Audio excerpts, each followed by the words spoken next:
పవన్ గారు సారీ ఇంత ముందు కొంచెం పవర్ ఇంటరప్ట్ అయింది.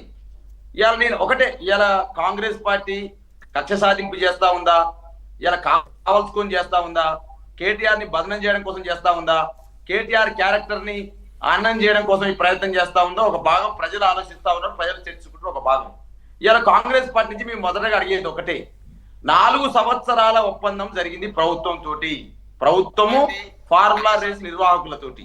4 సంవత్సరాలు అంటే ఆల్రెడీ ఒక సంవత్సరం 2022 సంబంధించి అయిపోయింది, 22, 23 అయిపోయింది, 23, 24 సంబంధించి ఫిబ్రవరిలో జరగాల్సి ఉండే, మీరు నిర్వహించలేని మాట వాస్తవం.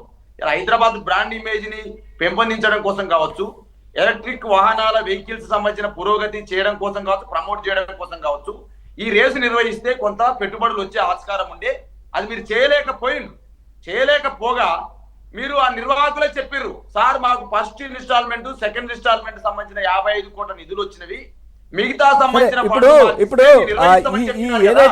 ఏదైతే ఇది ఉందో దీనికి సంబంధించి చాలా అద్భుతంగా నిర్వహించాం. బాలరాజు గారు పైసలు ఎక్కడ చేతులు మారినాయి, సూపర్ సక్సెస్ అయిందని చెప్పి జరిగింది. బాలరాజు గారు తప్పే, ఇప్పుడు పైసలు ఎక్కడ మారినాయి అంటే ఇక్కడ బాలరాజు గారు పైసలు ఎక్కడ నష్టం చేసినాం మేము, బాలరాజు గారు పైసలు నిర్వాహకులు చెప్తారు మాకు వచ్చినాయి పైసలు అని.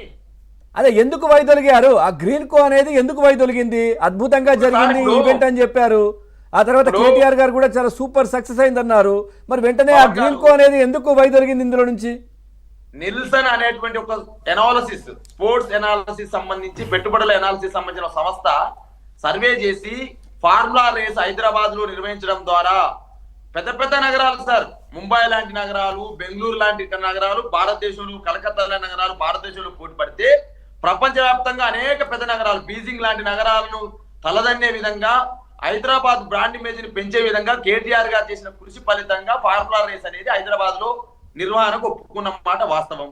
4 సంవత్సరాలు ఒప్పందమైన మాట వాస్తవం.